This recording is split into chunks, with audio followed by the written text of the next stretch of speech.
November 5వ తారీఖు పౌర్ణమి బుధవారము కార్తీక పౌర్ణమి చాలా విశేషమైనటువంటి రోజు.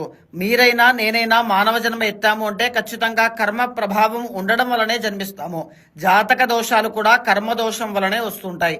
ఇలాంటి కార్తీక పౌర్ణమి లాంటి పుణ్య తిథుల్లో ఎవరైనా దీపదానము చేసినా, సాలగ్రామ దానం చేసినా, కేవలం దీపం వెలిగించిన ఆవు నేతితో, లేకపోతే శివుడికి బిల్వదళాలతో పూజించిన, భస్మాభిషేకం చేసిన, అన్నదానము చేసిన, శివనామస్మరణ చేసిన, విష్ణుమూర్తి యొక్క దర్శనం చేసుకున్న కార్తీక పౌర్ణమి లాంటి తిథినాడు చేయడం వల్ల విశేషమైన పుణ్యం లభిస్తుంది.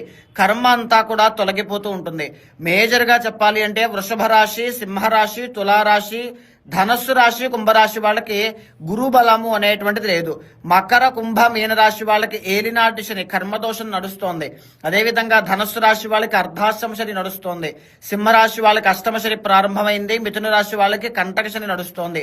అనేక రాశుల